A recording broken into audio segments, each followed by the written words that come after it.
আসসালামু আলাইকুম, this is Rubina. Welcome to Rubu's blog.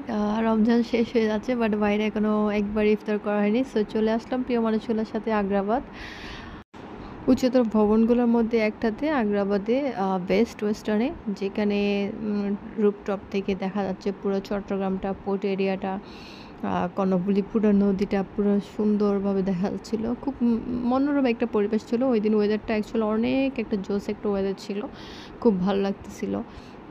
এখানে খাবার-দাবারের তুলনায় অ্যাকচুয়ালি পরিবেশটার কারণে ভালো লাগা। আর আমরা অফার দেখেছিলাম বাই ওয়ান গেট ওয়ান, যেটা ৳২,৫০০ ছিল, বাট ওটা সেকেন্ড ফ্লোরে ছিল রেস্টুরেন্টে।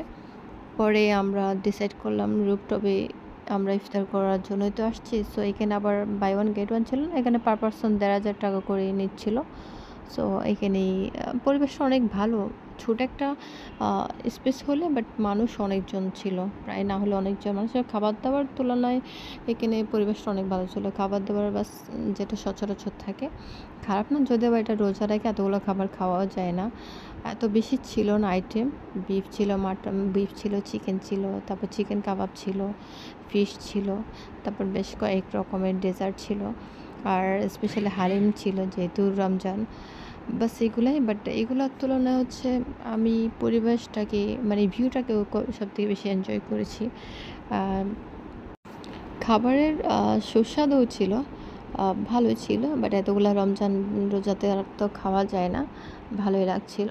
আর সবথেকে বেশি সুন্দর ছিল নাইট ভিউটা। এত সুন্দর লাগছিল, এত জোশ লাগছিল। আর উপর থেকে পুরা চট্টগ্রামের প্রতিটা লাইট মনে হয় আমি দেখছিলাম, এরকমই লাগতেছিল। অনেক সুন্দর লাগছিল এটা। আর ফ্লাইওভারটা উপর থেকে এত সুন্দর দেখাচ্ছিল, খুব ভালো লাগছে। নাইট ভিউটা অ্যাকচুয়ালি এতটাই ভালো লাগছিলো, আমরা অনেকক্ষণ বসেছিলাম ওখানে এটা উপভোগ করার জন্য। আর পুরা চট্টগ্রামে লাইটিংগুলা এত ভালো লাগতেছিল, দূর থেকে খুব সুন্দর লাগতেছিল চট্টগ্রামটা।